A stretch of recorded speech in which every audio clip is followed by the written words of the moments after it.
Welcome to another episode of Out of the Blank. I'm here with Matt. Hey, how's it going? Any person that says I'm into the UFOs, I'm into all these, like, listed off a bunch of things, and I'm like, I'm in. Okay, you got me hooked because I'm a UFO. Yeah. I'm a UFO person. I try and talk to so many UFO people, but it's hard to get someone that's not using a fake name. You know what I mean? Like everybody has this like a cult in their name or some type of thing. And I'm like, I want to talk to an actual person who thinks or says or talks about these things openly. It's like everyone's hiding in closed corners. So I follow the two rock stars in ufology right now are Lou Elizondo, and he's the guy that was on 60 Minutes about 5 weeks ago. Mm-hmm. And then the other one is filmmaker Jeremy Corbell. Yes. Those are the two guys right now, I think, that are getting the most attention.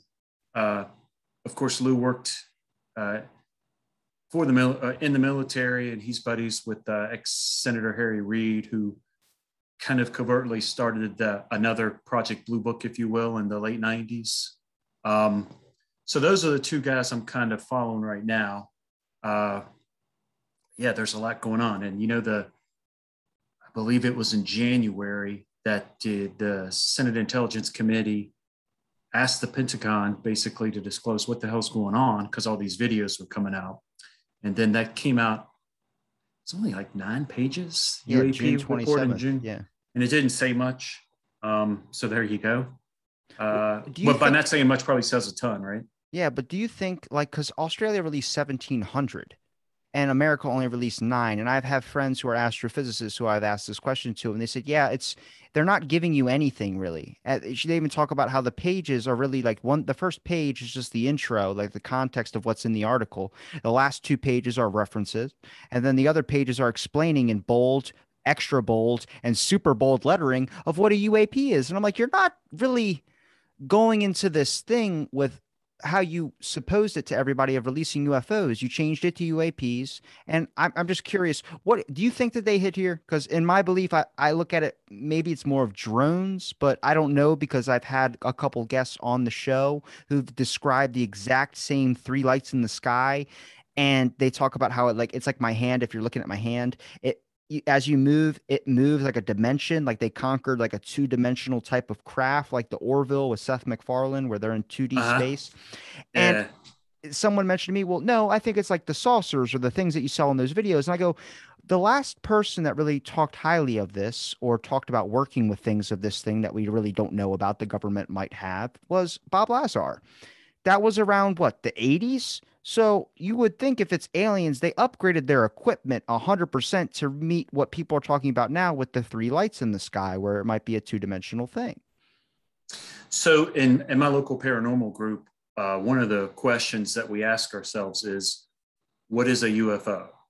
And the answer that we came up with is it's not just one thing. It's probably a whole lot of stuff. One of which is not extraterrestrial, but another one which is terrestrial. And then you go into extra dimensional because kind of the theme of my group is quantum physics is slowly or more rapidly making the paranormal normal. And probably one of my favorite physicists is Dr. Michio Kaku. Now he's seen, the Tic Tac footage and Go Fast and Gimbal, and he thinks there's something to it. He's like, okay, wow, yeah, this is something.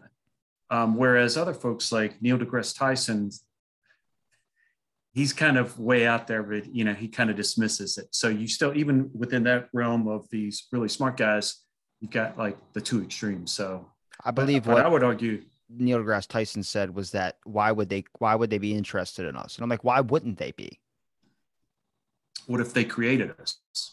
See, now what you're talking about there is my little theory is imagine if you had like a lab or aliens in a lab or something, they create this little thing. So these little particles are bacteria and they drop them on 4 planets. Planet 1 didn't make it. Planet 2 made it, but then died off. Planet 3 died off. And we're the last of the 4. We're the one that made it this far. Now they're coming to intercept, or maybe they're coming here as an idea of like, we don't want you to destroy yourselves. We want you to know that you made it this far. We can't fucking lose the last one of our things. And I think that's a possible theory as well, too.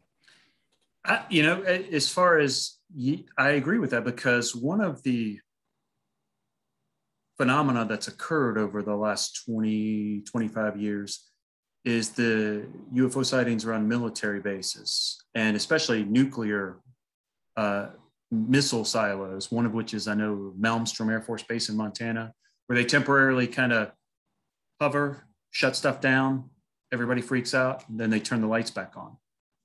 But that's happened at more than one. That's I think the most famous one, because several of the officers there convened in Washington. This was a long time ago, maybe like 15 years ago, at the National Press Club in Washington, D.C., and talked about it.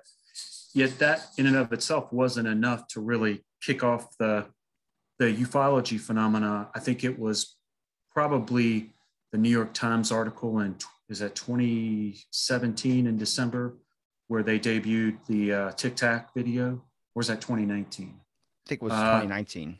2019, yes. So it hasn't been that long, but I think that's what kicked it off, and that's when everybody got interested, including the government officials. Like, hey, what's going on here?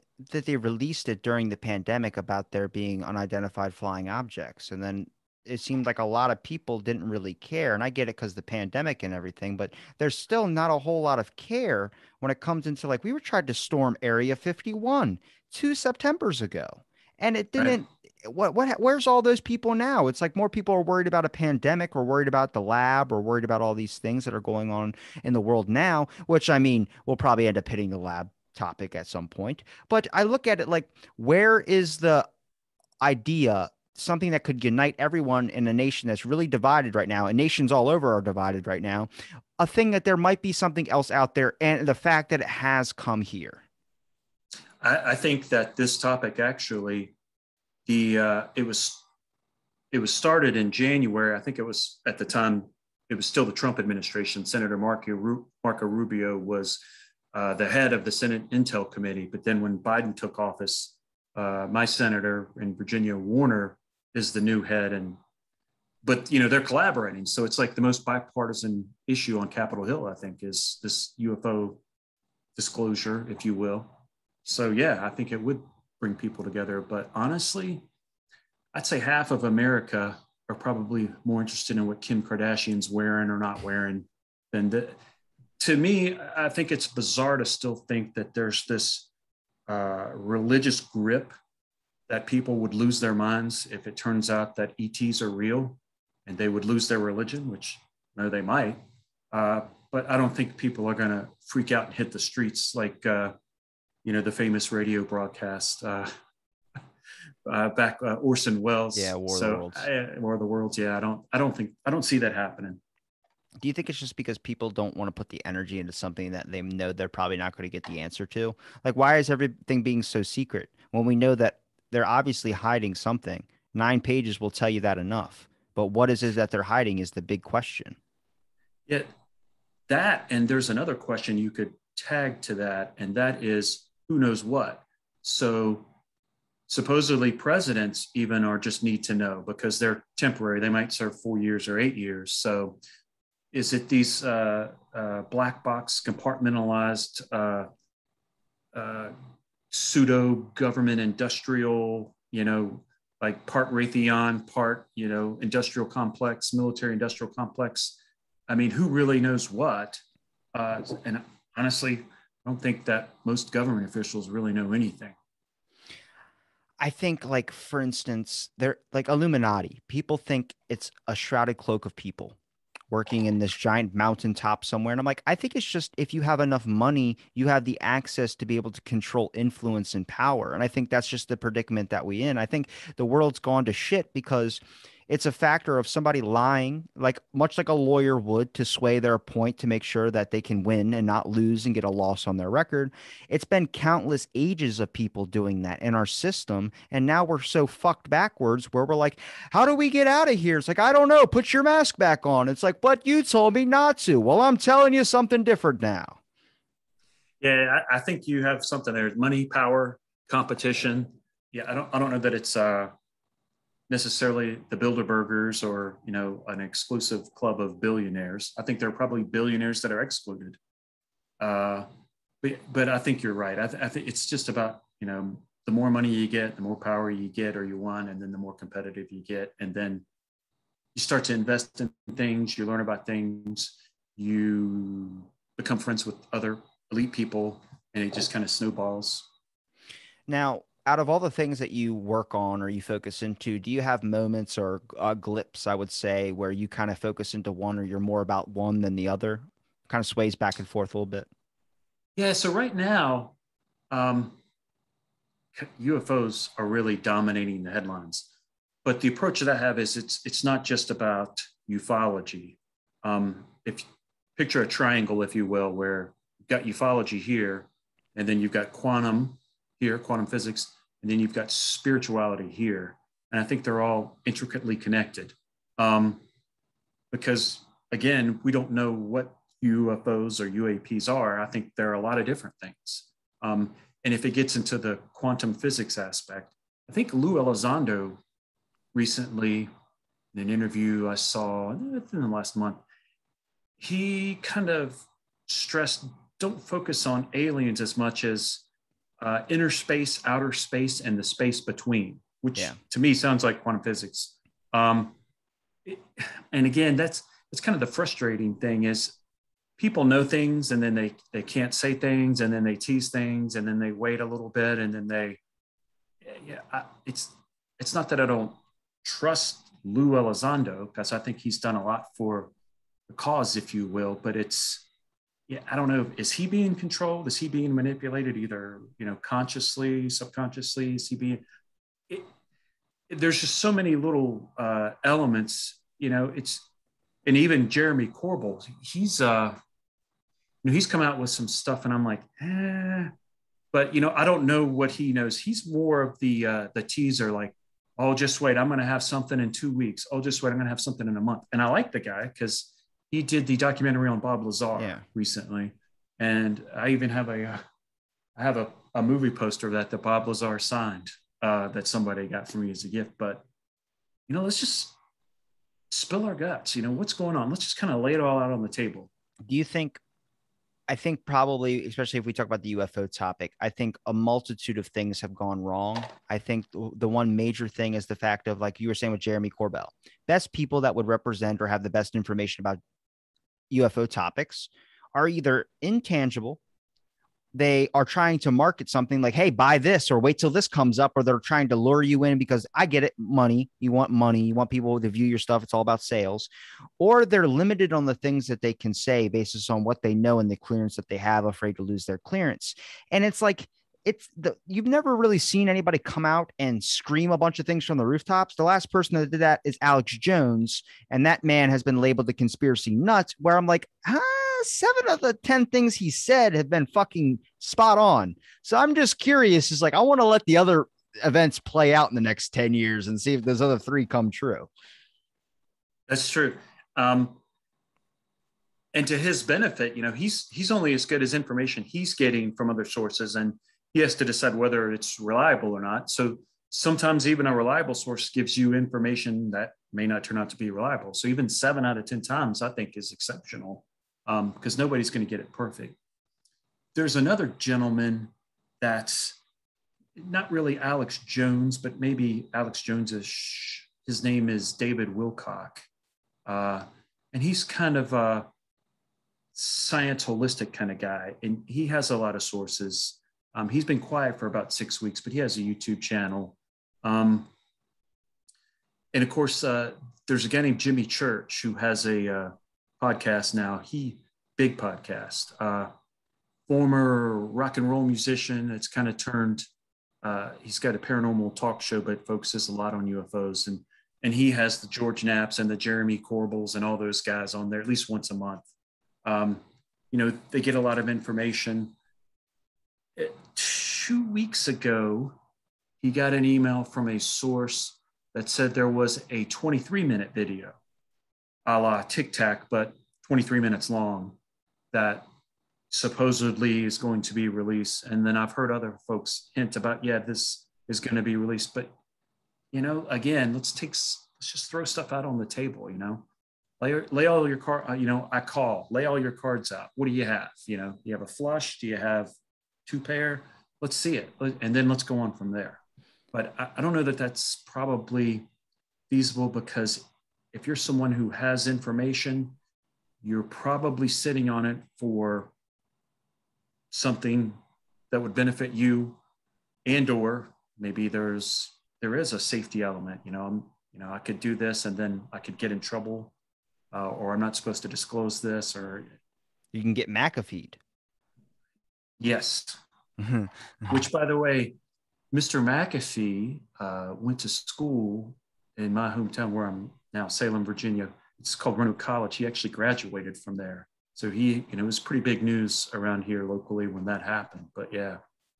What do you think also it's an aspect of like there might be some people like I from my perspective of releasing alien stuff, release it to the people that want to know everything.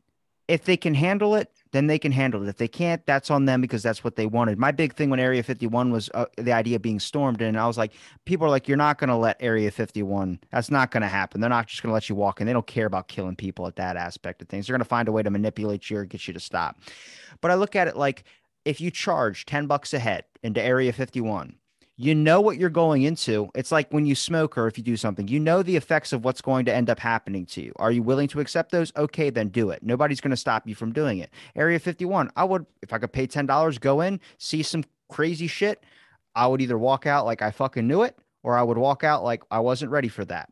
But it's the fear of somebody hearing something or reading something and then losing their mind at what they just found out. And then you are now responsible technically for that person knowing that or hearing that off of a site. And the next thing you know, you have a bunch of people that are hurting themselves. Yeah. And there's two aspects of that, one of which makes me mad and one of which kind of makes me sympathize with them. The one that makes me mad is, okay, they disclose everything. What have they done? How have they harmed or killed people to cover it up? And boy, now you're in a lot of trouble.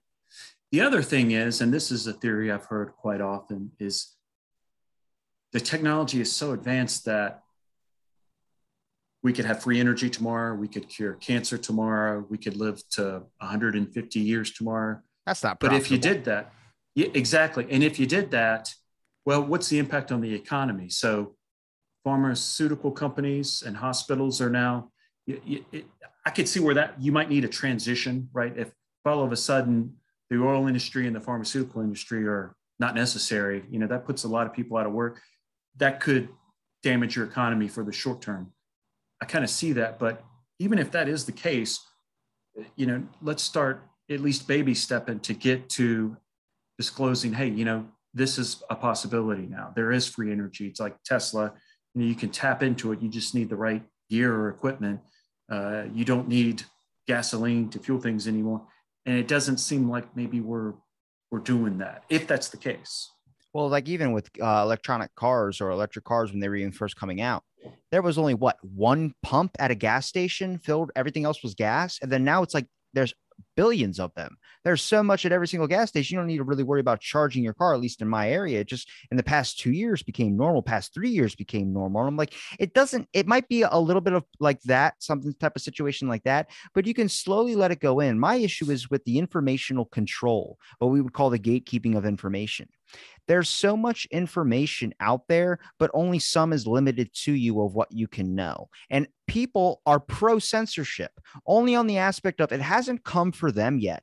Once it comes for them, they see the issue with it. I don't think censorship is good on the aspect of you shouldn't want anybody reading something that's offensive or hurtful that's going to make them hurt themselves 100%. But you can't censor somebody based on a political view, based on maybe retweeting, or there's so many articles I tried to share about aliens, and there's so many articles I tried to share about lab or vaccine or COVID or just political stuff with Biden. You couldn't send it. The message got taken down. It was known as like misinformation or disinformation and all stuff. It's like, but it's came out already. Oh, I don't want it on my platform. Well, then what we got to make a rule where all these giant companies, Facebook, Twitter, Instagram, YouTube, all these things, they have to go to a new Free Claims Act where the information has to be up there and people have to sort it out for themselves. If anything, people that are pro that, they should look at that as an insult because now they're assuming that you're too stupid to know what the truth is. Yeah, I think you're right. Freedom of speech only exists so far as the media platform agrees with what you're saying. And it's usually because of a political slant. Yeah. And like as a Uh, podcaster, you know that too. I mean, so many things you have to regulate on what you say on the basis you can get flagged for something. right, right. And it kind of makes me sick to my stomach. I mean, what freedom of speech is freedom of speech, right? Um, I'm getting some thoughts in my head here where I kind of want to transition to masks. Um, so we're talking about where people might, where I don't think for the most part people would freak out if aliens are real, except for these people, and that's the people that I see that are walking down the street 1,000 miles from anyone, and they're wearing their mask and they're outside and they think they're going to catch a virus. That I worry about folks like that because when the shit really does hit the fan, they're going to be the first ones to probably die. That scares me, and that they're buying things hook, line, and sinker. Um, be a free thinker. Think for yourself. Question stuff. Well, when has anything ever been face value? When has anything in the world anything the government has done, anything that happens to come with anything, been ever a face value thing? You smoke a cigarette, you get a nicotine high. That was the face value. Nobody thought about lung cancer. What? Why is everyone take like I know a guy goes to my work. I work at a gym. He watches CNN every single day. Just always CNN. Put CNN on. CNN on. I don't want to watch Fox. Put CNN on. CNN had released that you should be wearing masks again. Just yesterday, I saw him wearing a mask again. I was like, because would you think the whole time you weren't social distancing and talking face to face, talking, having full on conversations, and that time you just got lucky you didn't get COVID? Or is there something right. else going on? To me, my mind goes to maybe they're doing like an A/B test. How far can they take something? What can they get away with? They had to pull What's that the shit rate of back, and compliance? then they Yeah. fucking tossed the reel back out. What's the rate of compliance? But boy, this thing that's going on in Australia, where they've got people, they're apparently the military is knocking on doors to make sure you're there because you're not supposed to go out, and they've got helicopter surveillance, and and I'm not just when this was sent to me, of course, I kind of explored it, and it's not just like crazy website. I mean, it's like mainstream media websites that you can see this through. So, well, I'd hate to be. I do have a friend that lives there, but I haven't spoken with him in a while, and I know he's not liking this. About to say when we get done with this shot, I got multiple friends in Australia. I'll send you what they say because I mean, Yeah, I know they're in the midst of it. I know Canada they're dealing with a bunch of their own shit too. I mean, you have to have work to be able to leave. You can't really go out and explore. But I look at it like, how many people thought that, oh, it was only going to be 2 weeks we're going to be on lockdown. That's okay because we're going to save lives. And eventually that 2 weeks got longer and longer and longer. Then it was $5,000 fine in my town if you left your home. And then it was like, when do how much authority do you have in our life? I thought we were free. It's like, no, we're disguised as freedom, much as like we're disguised as a country that cares about mental health. But every time we throw money at it, we never watch where the fucking money goes. So Bellagio can lose $850 million and nobody knows where it goes. mm-hmm. So yeah, Does this that is not kind piss of you off? Does that not, that gets me so fucking mad. yeah. I'm a little sedated here because I haven't had coffee, but yeah, it does. It frustrates the piss out of me. Yeah. Um, but it gets back to this thought in my head that this is a test of a means of control to see, okay, they're kind of greasing the skids, if you will, to see what they can get away with, what works, what doesn't work, uh, how it impacts people, who's not going to comply, who's not wearing a mask. Um, and then if it goes to the extent where you can not fly on an airline because you don't have the shot or you haven't been inoculated and that kind of stuff, and then you get the card. So my parents, I told them, and they're elderly. My mother has COPD and diabetes. It's like, here's what I think. If you want to get the shot, fine. If you don't, I'll support you. Of course, their doctors, were wringing their hands, begging them to get the shot. So I took them to get the shot. I didn't get it, but I took them to get it. And then you get this card, or at least here in Virginia, you get this card. And so now they go to the doctor and they want to see the card. Well, I'm telling you, my mom got the shot. Well, we don't have a record of that. Well, it's not my fault. I mean, like it's like some kind of like this card, in order to get past go and collect $200, you've got to have this card. Otherwise, we're going to discriminate against you. You can't do A, B, and C. That's kind of scary to me. Yeah, No, we haven't. in my town, I live in a beach town. All the restaurants are now mandatory. You have to be vaccinated or you're not working here anymore.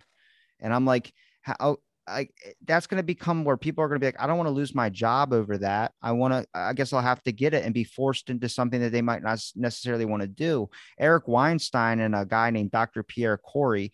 Dr. Pierre Corey studies ivermectin, the one that used to treat COVID-19. He got his whole channel off YouTube taken down because he talked about a drug that was cheaper and more effective against COVID-19, but the government wasn't using it because they couldn't profit off of it. They Right. labeled that medical disinformation. Medical disinformation and misinformation are two different things. Misinformation means you accidentally spread fake news or you accidentally spread something that might not necessarily be true. Disinformation means you had intent to do so. It's my example of when I talk about these two words, lockdown and quarantine. Why is it the same exact thing, but two sound completely different? One sounds like you're a great person, you're doing a safety act. Can you guess what that one is? That's going to be quarantine. And then Yeah. lockdown is seen as now you need to stay inside your door and you're not able to leave. And it's like, well, you start to notice the words that they say, the ones they use to like convince you. And I'm so like, I don't know. I'm upset the fact of how we're that easily manipulated as people. And I get it. If it's not a freedom thing. It's more of like if you look at the government history of a lot of shit, they've been known, they like the Chinese model of the authoritarian government where the people live in a fucking la la land and they don't know what the fuck's going on. But we're not like that because we have established a freedom thing. And now it's very, very hard to back down, like, oh, maybe not so free. So, and here's another aspect of the whole COVID thing. When you mentioned China, what's happening here, and I'm sure it's probably happening in your town, is because of the fact that the government's just handing out money not to work, we're having a hard time in Southwest Virginia staffing restaurants. So restaurants either are shutting down for the day because they can't get people to come to work, or they're shutting down early. Last week, it's not just the restaurant industry. The local CVS drugstore was having such a hard time getting people to come and work that the pharmacists got fed up and they said, screw this, we're walking out. And the whole damn place shut down for 3 days. So, paying people to do nothing, I think, is another A/B test of socialism. We're paying you, you're blissfully happy, but then, it impacts the free market economy. So that's a scary element. And then people in Virginia are crying because I know that, minimum wage laws are different by state, and then they're crying and, oh, you don't pay us enough. You don't pay us enough. So what's going to happen when we pay you what you want? Well, nothing's going to effectively change for you because the free market economy, at least while we have it, is going to dictate that, well, the prices of goods and services are going to go up. So it's not like you got to raise it all. But people don't understand that. I had somebody I commented on a post. They said, you should like, how much is a living wage? And I commented, I was like, I don't know. I make 12 an hour and Subway is getting paid 18 an hour. I don't consider 12 a living wage. And somebody commented says, you shouldn't complain. You're still making money. I'm like, but you consider $12 fucking sustaining enough to afford rent in a home? I live in Ocean City, so I'm not too far away from you. It's mhm. 2 grand a month for a small 1 bedroom place around here. How do you expect someone that's making $12 an hour to be able to afford their own place without multiples of rent or split in multiple different ways? The weirdest thing is that it's not easy for you to survive. And I think Right. they make you so exhausted so they can do the things they want to do and you won't raise a question or look into it because you're too exhausted to try and be able to do anything to stop it. And I think also, I don't know if it's probably more because they're inept, but the state government here in Virginia, at least, they didn't do anything with minimum wage for 10 or 12 years. So when you don't do anything and it just sits and sits and sits, and the cost of living every year goes up 2, 3, 4%, and the minimum, and then all of a sudden you've got to, because you've missed all that time, you've got to quickly bring it up, and it's not easy to do that, especially to small businesses. It's like they should have had a gradual approach, increase minimum wage every year, every 2 years as the cost of living goes up in your area. And that might even be different here in Virginia. I know Southwest Virginia is different than Northern Virginia, but they kind of sat on it. I don't know why that was the case, but when you have to bring it up to speed a whole lot in a hurry, it puts a lot of constraints on small businesses, especially, or mom and pops. But That's what I try and tell people is like, go to the UFO thing. If you don't want to tackle the government shit, if you don't want to go die, because then whenever you bring up that, people have already their sided points. So it's yeah, very hard for people to even open up the realm of conversation. They just want to walk away from you if you don't agree. So then tackle the UFO thing. If there's a fact that you can get a bunch of more articles released about the truth to the UAP or the UFO thing, then you know that they're hiding more shit about what's going on in the world. And that's only going to, I mean, if you just look through the government history, the FOIA website has everything. It's Freedom of Information Act. I was scrolling on there for 3 hours looking through lab articles and all these things. Every country's talked about it way before Trump did. Trump just the one that somehow the vaccine got linked to his name, but suddenly all the people that said it's a Trump vaccine are now getting the vaccine. And once it's very fucking back and forth. And I'm yeah, like, I don't know if I'm taking crazy pills, but you're the first person I've talked to from UFO Twitter, besides a couple other people that have actually like, you're not like, I don't know why you called yourself a conspiracy person. A conspiracy person's like how I'm talking, where I'm like ramped up a little bit. You're all like calm, cool, and collective. And I'm like, that's how you got to do it. When someone asks about UFOs, you go, well, there's some certain articles that are coming out and all. It's perfect way of explaining it. Me, I'd be like, there's alien. Like I'm all over the place. yeah. Well, part of my issue now is I used to be the way. I just turned 50, so once you hit that half century mark, you're kind of a little more docile by nature. But when you talk about FOIA, there's this gentleman. His name's John Greenwald, and I believe his website's called the Black Vault. He probably, I guess, like 25 years now. He knows how to navigate FOIA. He started doing it when he was just like an adolescent. Of course, he's big on ufology and UFO stuff, but other things as well. But I would encourage folks to go out there and check out his website, the Black Vault, because he knows how to navigate and nag the crap out of them. And he's gotten a lot of things released on his website. And he's a common guest on like the Coast to Coasts and I've the talked about him a paranormal few cultures. Yeah. times. Yeah. When they released the UFO documents of the classifieds the CIA was supposed to do, they released something in January, then they released the UAP report in June. Now, I went to his website and I was like, that's the best way if the government's going to give you a lot of documentations, like 600 articles or whatever, release it on a website. Like, because his website wasn't government official like everybody wanted. It was seen as like people, I sent it to multiple people, check these articles out. They're real PDF documents, files from the government that are just like you would find on a CIA website or FOAI website. But when you sent it to people, they go, I already clicked the site. It doesn't look real. And I'm like, ah, damn it. He does have a better marketing team with his website. Yeah. And the other aspect of that is, when you do actually get something, they can just drop a mothership load of stuff on you. And then it's like, oh, God. And, then you have to kind of like sort through it, dig through it, a lot of stuff to go through. You need like a team of folks, really. I mean, that's anything with the government. Even when a new law's passed, you have to like, I forgot who said it. Well, we passed it, but now we need to read it to know what it means, checked off. Yeah, it's a law now, but who famously said, I think that had to do with the Affordable Care Act. I think When you everybody started passed saying it and it, they didn't know what was in it. when you started saying it, I was thinking of I'm just a bill on top of Capitol Hill. Yeah, yeah. I remember the Schoolhouse Rock. Oh yeah. Um, Unfortunately, that's the way our government works. There's this dichotomy. You're with one party or another, and you're pressured to vote one way or another, and don't have time to read it, don't have time to digest or understand it, and it could be a little more simplified.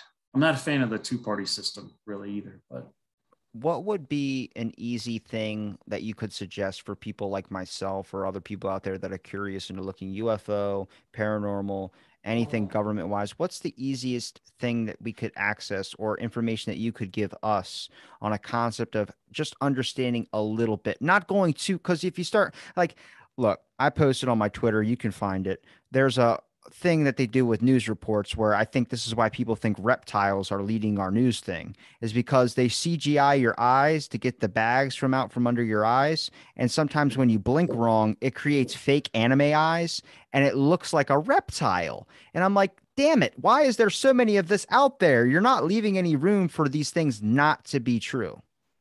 Right. Yeah. So for me, and I know people kind of absorb information and learn things differently, but for me, it was listening because, just like anybody else, if you have the luxury at least of uh, when you do your job or you're working or when you're doing things at home and you can listen to podcasts, much like this one. So for me, I started 15 years ago with Coast to Coast AM. And also now it's Fade to Black with Jimmy Church, great podcast. Websites would be, the Coast to Coast AM website, Mystery Wire. That's George Knapp, and he's a really good reporter. He's from this Las Vegas news station. He actually, I think, broke the Bob Lazar story, and he's buddies with Jeremy Corbell and is a consultant with Jeremy on a lot of his films. So that's mysterywire.com. And then there's another longtime journeyman or woman. Her name is Linda Moulton Howe. She has a YouTube channel. It's called Earth Files. And you could just look up Earth Files.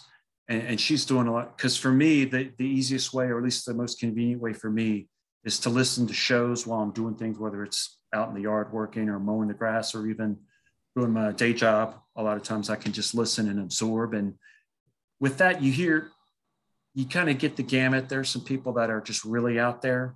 And I think common sense will dictate and you'll figure it out pretty quick. But you learn a lot. And that's the way I learn, more so than reading for me is listening. And that's what I would recommend. There was about 1 million podcasts, a little bit over 1 million. That was before the pandemic had begun and lockdown had begun. Then during lockdown, it peaked up by at least over 1.5 million podcasts were created. And now during this time when everything's returning back to work and it looks like we'll be going back into lockdown, I have no clue what's going to happen with that. I hope not. I really can't picture a bunch of businesses closing down after like so many people killed themselves because they lost their family business that they had. So much had happened. But they all dropped off. I think it went back to 1,700,867,000 or something like that. It was something, it's a huge, like 1 million loss because too many people couldn't keep up with their shows with going back to work. It was much easier when you got to work from home or you got to sit and collect. And I go, you know how easy it was when I was trying to collect unemployment for like 4 months, 5 months, and I couldn't get it. And then finally, I got it on that 7th month, and all that fucking hatred I had, where I was like, I can't believe it. I'm losing. I can't get my unemployment. Nothing's working. None of the lines, all the fucking call lines. Oh my God, you're waiting for like 10 days.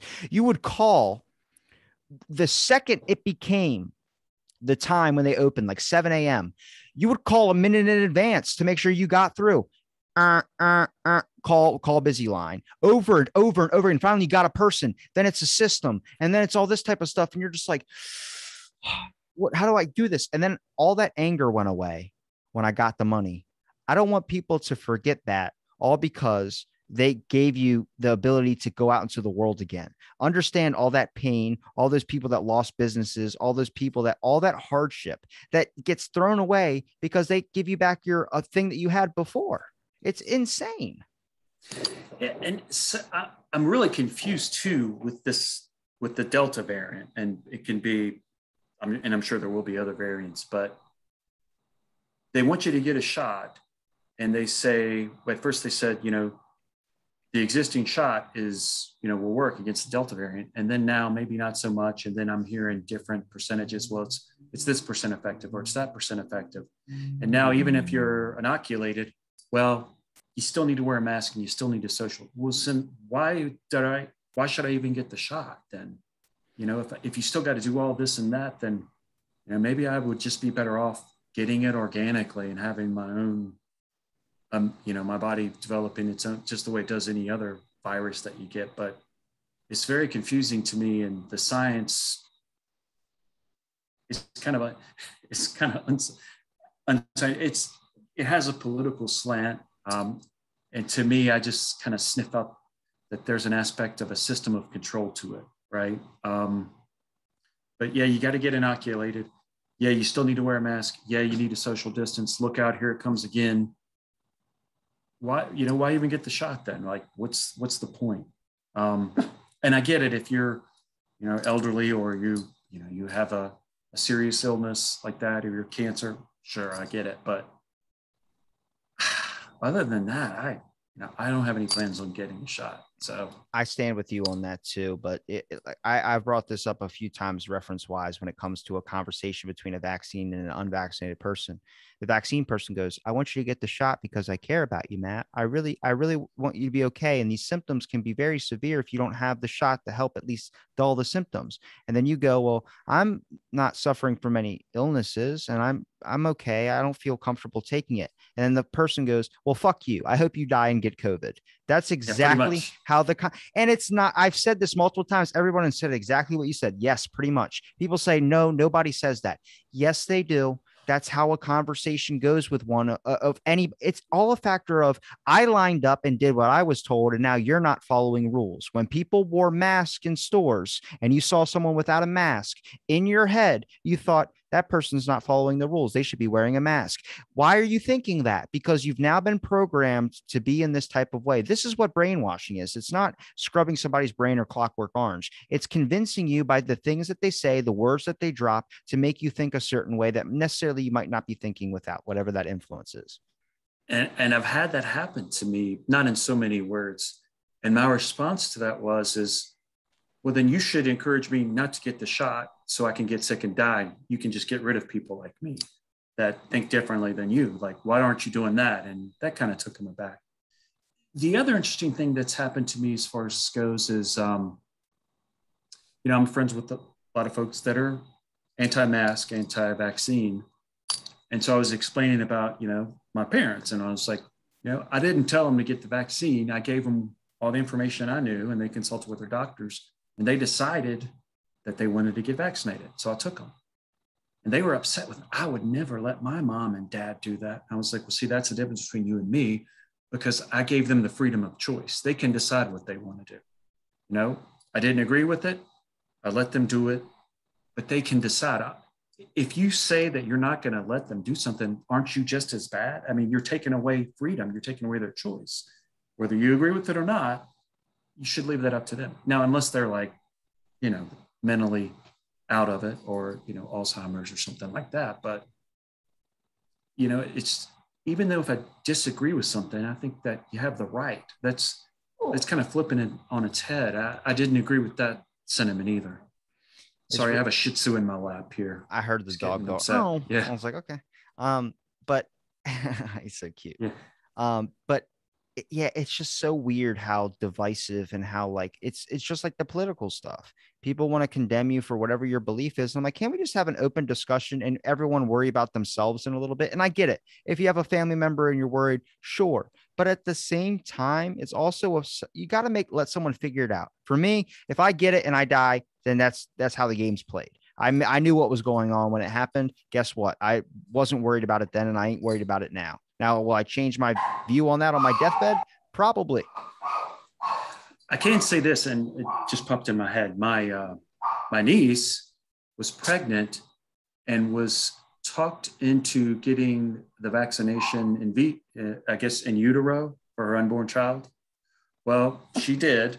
And then when she had her son, he was 6-7 weeks old, and he got COVID. Boy, she was pissed. It's like, this was not. And then what they tell you is, well, nothing's foolproof. It's not 100%. And I can understand that. But, they're kind of, the doctor was kind of towing the party line for, I guess, the hospital chain.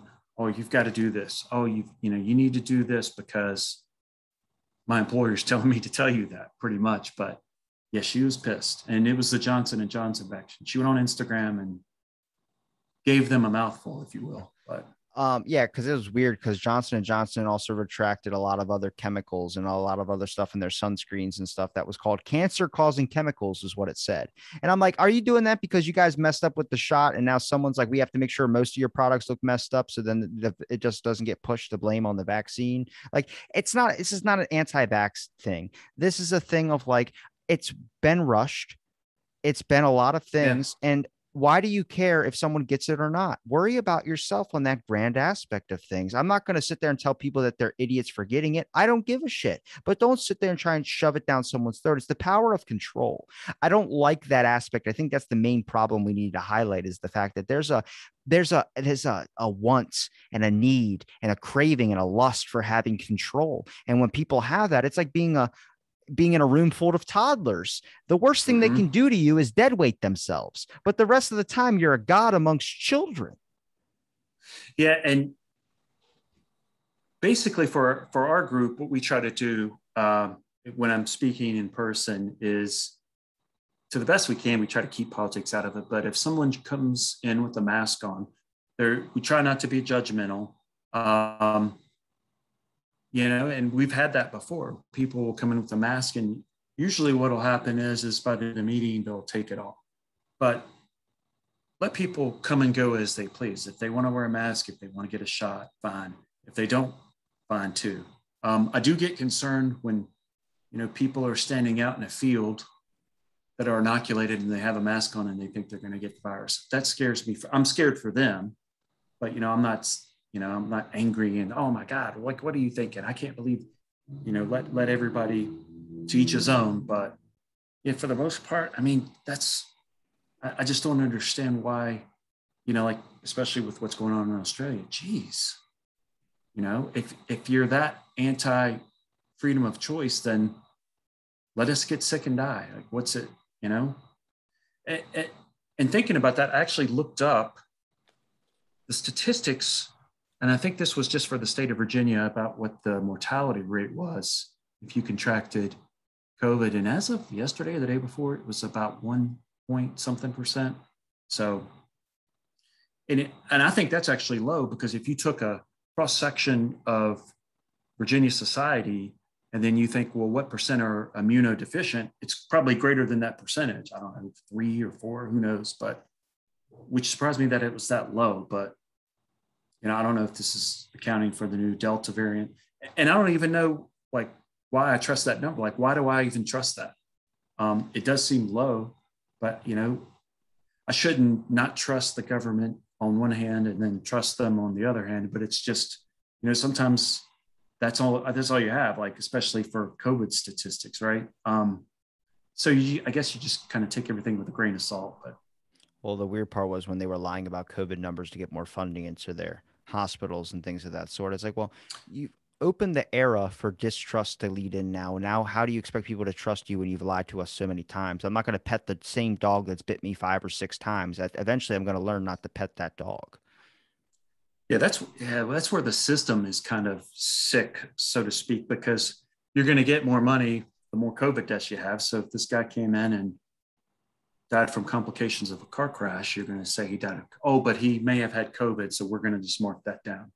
Yeah, he was missing his head, but it looks like his lungs may have been. So, come on. But that's how they're competing to get money, because it's kind of a sick system. I worked for a health insurance company for a while. I've kind of seen that kind of stuff and how it works, and it's upsetting. It's upsetting, to say the least. Well, Matt, I mean, I'm probably going to end up having you back on again. Is there any other topic or anything you want to mention before we wrap it up here? So, and at some point, I've had, I guess, just because, with ufology being so dominant, I've got some friends that are asking me to have a kind of conspiracy theory meeting. And one friend in particular, he's an ex-Navy guy. We were fascinated with, because I'm like, well, what's your top 3 conspiracies going back in time? The Vegas shooting and everything that happened around that. That's probably one model of, what really happened. How many shooters were there? That one, and Oklahoma State the bombing there in Oklahoma City, because when I worked for this health insurance company, I was out there a lot. Everybody in Oklahoma said, well, there were three shooters. There were three shooters. And then all of a sudden there was two. What happened to the third guy? And I don't know if there's some kind of like, why do you, is that because you can't let people know what really happened because it means you don't have as much control as you want people to think you have? That's the kind of stuff that I've had people lately asking. And I'd like to try to figure out how to connect them through some underlying, like why cover up things, or why try to black out some part of this? Oh no, that's not what really happened. It was just this, maybe to like minimize something, or because of the fear factor, right? And maybe it goes back to ufology. Well, we can't let people know because they're going to lose their minds. They're going to get scared. And it maybe people would, oh my gosh, there's all these things flying around in the sky and the government has no control. And maybe it comes back to that, but just maybe on like a micro level. I have no clue. And I think that's why I like it so much, is I don't know. I like things you don't know the answer to. You know what I mean? We may never know, but some things I think we will. We'll find out. I think. Go ahead. Oh, go ahead. I'm sorry. No, you said you think. I think with ufology, something's going to happen just because, space travel is privatized, and it won't be too long before Bezos and Branson and everybody else are flying people up, and they're just taking cell phone videos, and aliens are waving, or interdimensional beings are waving out the window. My hope is that we figure out with their tourist hats and the tourist hats. That's another excellent one too. Yeah. So, where can people find you at, Matt? You've promoted a lot of podcasts. Why don't you promote yours? Yeah, well, I'm on www.nebulacalling.com, and Nebula is spelled with one L. And from there, you can get to my podcast on Anchor and our Facebook group and Instagram and Twitter. I'll make sure I link it in the description. Did you want to put your Twitter on there as well too? Yeah, and I don't even know what my Twitter handle is. Matt G _Nebula, I believe is my Twitter. Yeah, Matt G _Nebula. Mm-hmm. I like Nebula. Yes, sir. That's a good one. Yeah, it took me a while. I was looking at astronomical phenomena and came up with nebula. I didn't want to use black hole. That's too common, but nebula is kind of the in between. So, well, I'm going to make sure I link it all in the description, Matt. It's been a pleasure having you on. I look forward to our next chat. I definitely want to talk more about some more topics, but I want to get a honed in, narrowed one we can figure out where we can focus on the whole time and try and dissect it with each other's thoughts. Sure. Anytime. Happy to oblige, and we'll talk with you soon. And thank you very much for your time today.